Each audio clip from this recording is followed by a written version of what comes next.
At the 63rd World Health Assembly in May 2010, Member States agreed to a set of recommendations designed to help countries reduce marketing of unhealthy food and drinks to children.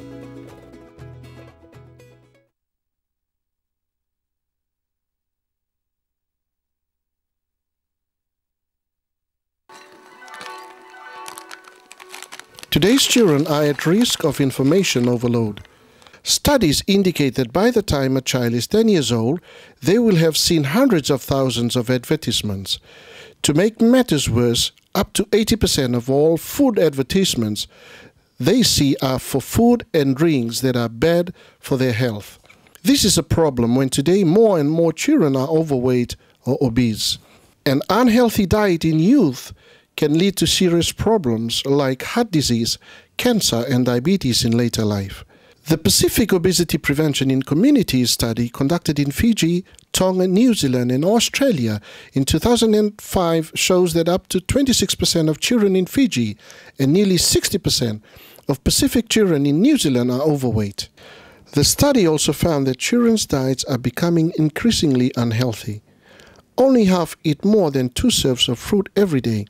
30% have soft drinks on most school days, and 35% eat foods high in fats, sugar and salt like biscuits, potato crisps and instant noodles after school.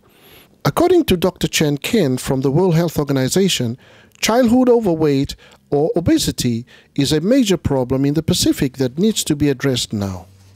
In the Pacific Island country, in some of the Pacific Island countries, it seems based on the outcome of the WHO step surveillance, some of the Pacific Island countries are at the top on the overweight, obesity, or diabetes rate in the world. So that's what very much raises the concern by the WHO. And particularly, we also notice in child obesity is a big issue in many, many countries. So at the early stage of the life for the kids, if not a healthy diet, a healthy behavior for eating established, it will affect the whole life. It will affect the quality of their later life. The World Health Organization recommendations suggest that countries should aim to reduce children's exposure to marketing and the power of marketing as a way of helping to reduce unhealthy diets and childhood obesity. When you see the advertisements, does that make you want to buy those things? Yes. Expression of it. It influences and My favorite ad is Vico. I like it because the way they present it usually attracts us, and the words and the sentence they use, they usually put it in songs like VICO, Vico. It's so interesting, Yeah. and usually attracts us. Ciao. Why? Because Chalamin Galana, he's asking the people, what's so special about Chow's spicy chicken noodles? They say it's different, so I like to eat it so I can prove to them if it is different or the same as Maggie. Some people came here and they put Milo in small cups and we drink it. And then I think they are the ones who put up that signboard. And they also have their advertisements in their van and their signboard and other stuff like that, like Milo is healthy. Do you think that there's too much advertising Yes. of unhealthy food? Yes. A lot. It's like there's less advertisement of healthy foods, and junk food is like it's more than Increasing. advertising. I think for our future children, for their health, make sure that it depends on us, the junk food and the healthy food. So it's good to reduce it, some should. So what are some of the practical steps a country can take to protect children? The first action is to gather information from your local media and environment. Wendy Snowdown from Fiji School of Medicine took the lead in initiating this research in Fiji. So we decided to look at a few different areas. One was we did a questionnaire in 2 selected schools in Suva. Second part was to look at the area around the 2 schools within a set radius and look at the amount of street advertising that there was.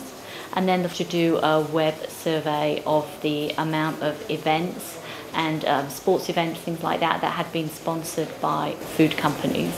and then to look at the television ads. We recorded them between 6 and 9 each day, using either a video cassette recorder or just using the camera that was built into a laptop to sat in front of the television and recorded them, and then went through and analysed them, noting the time and duration of the ads and whether or not they were for healthier food or less healthy food.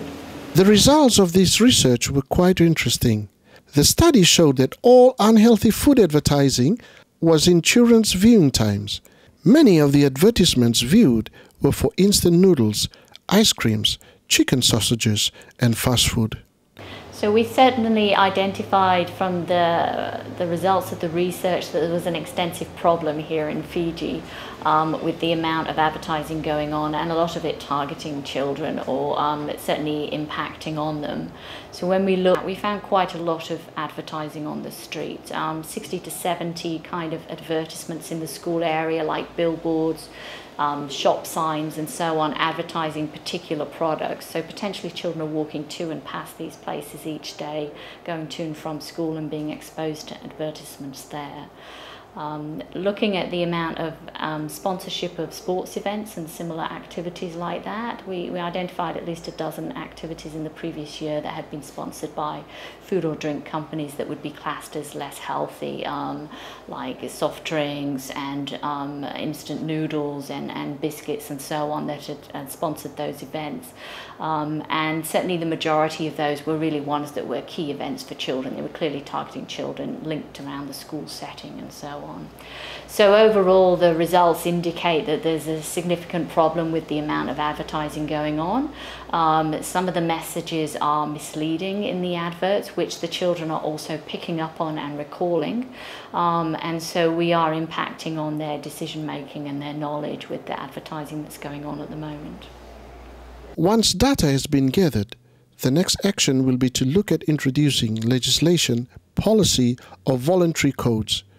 A voluntary code entails bringing together industry representatives to agree on standards for self-regulation.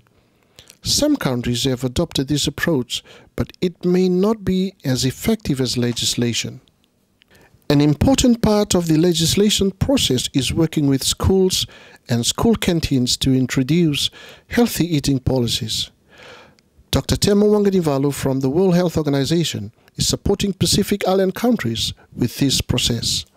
Level playing field in the sense that, when we talk to industries, what they're saying is, yeah, that's all great, but we need to have the same rule needs to apply to everyone.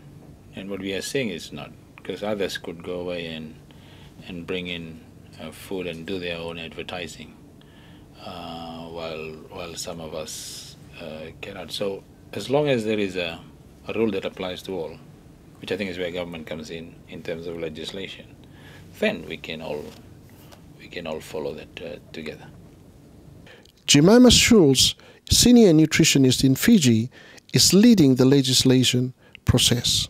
Okay, children are impressionable, and food promoters know this. So by legislating food marketing to children, government is showing leadership to protect their children by creating an environment that supports their health.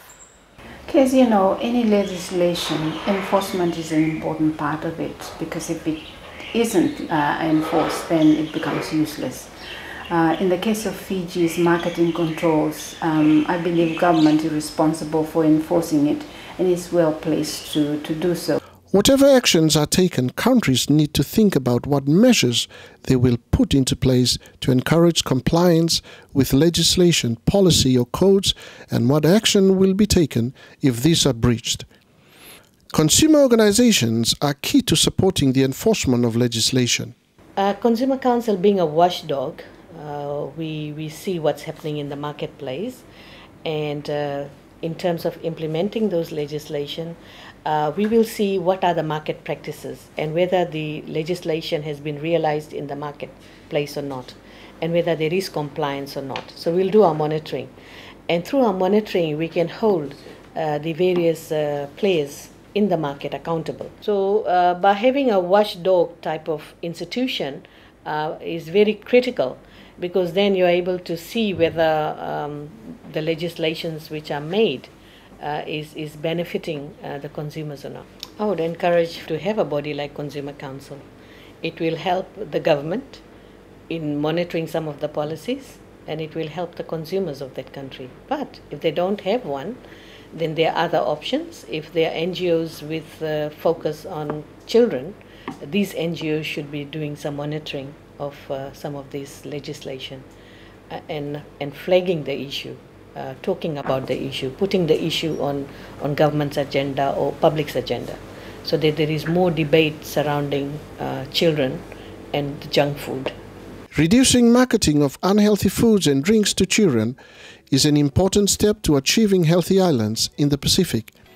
The actions for countries to reduce marketing pressure on children are: assess and monitor common forms of media to gather research on the types and number of advertisements for foods and drinks high in fats, sugar or salt. Produce legislation, policy or consider voluntary codes for industry to agree to. And remember to work with schools and canteens to develop healthy eating policies. And consider how to encourage compliance and deal with breaches. With these steps, we can reduce marketing pressure on children that can lead to unhealthy lifestyles and numerous diseases. Doing this will help us to protect the next generation.